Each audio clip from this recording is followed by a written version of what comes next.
People are so full of games nowadays, complaining and griping about things that God could work out in their lives,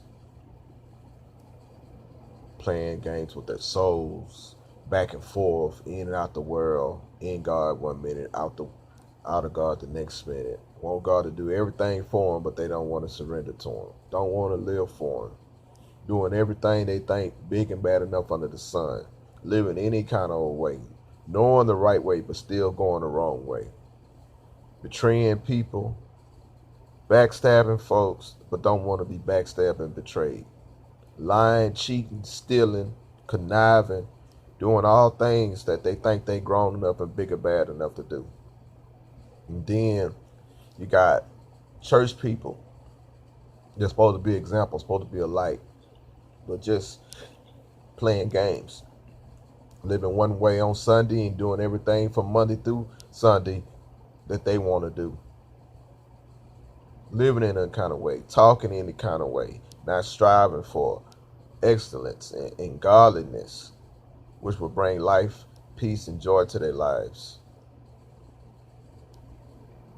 We done got to the point now in our society where you can't tell light from darkness, right from wrong, who godly and who ain't godly. And that's not good. It's not that God don't want us to have the great things in life, the good things in life, the things that He promised us. He promised us that we have life and life more abundantly. But He don't want these things to replace Him in our lives and that will be God in our lives.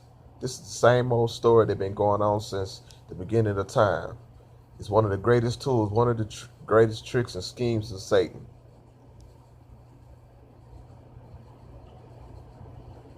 Man, I'm not on here to judge or try to correct nobody.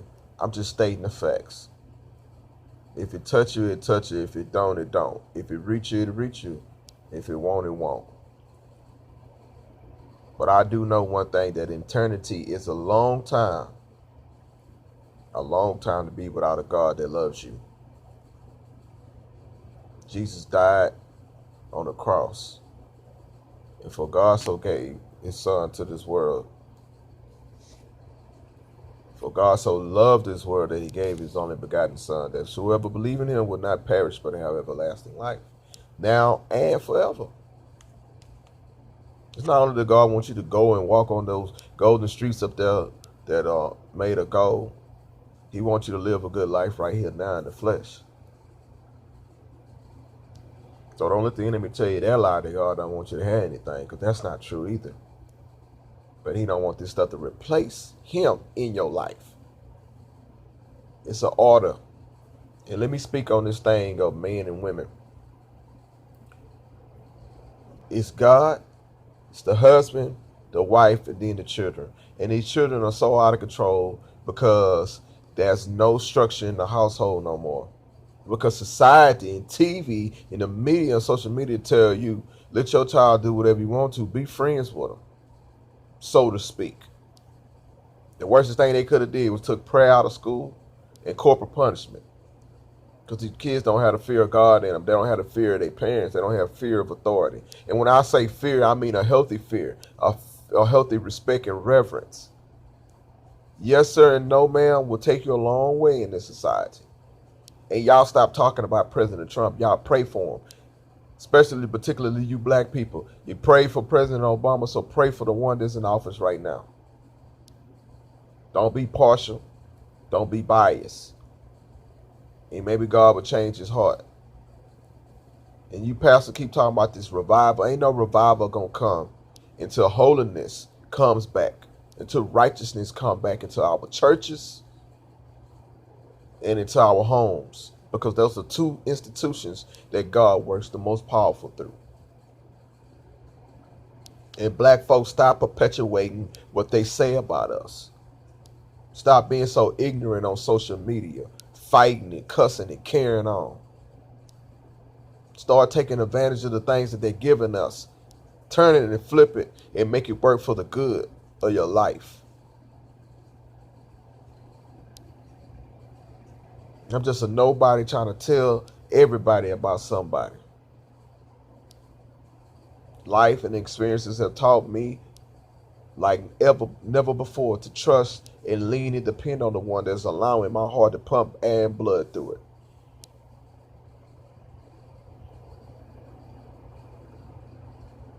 You better allow yourself to come up out of that stupor, out of that slump, out of that darkness, out of that mind control, out of that manipulation and control and Jezebelness of Satan, that and out of that warp he got your mind in before it's too late. As many people have left this earth prematurely, before their time, and all sickness is not of the death, and all sickness is not of God. And y'all stop consorting with the dead. What the dead got to do with the living? Talking about your mama still alive. Them folks gone. God rest their soul. The Bible says it's appointed for a man to die, and then comes the judgment. Even Abraham told the rich man, you can't come where we at, and we can't come to where you are. When you die, you either go to one or two places. You go to be at rest with God, or you go, the Bible say the Bible said the rich man lifted his eyes up in hell. So I don't know what y'all talking about with all this other stuff. And particularly, I don't know what this unorthodox Catholic religion talking about with this purgatory. Ain't no place resting spot between between hell and earth. You either go there or you don't.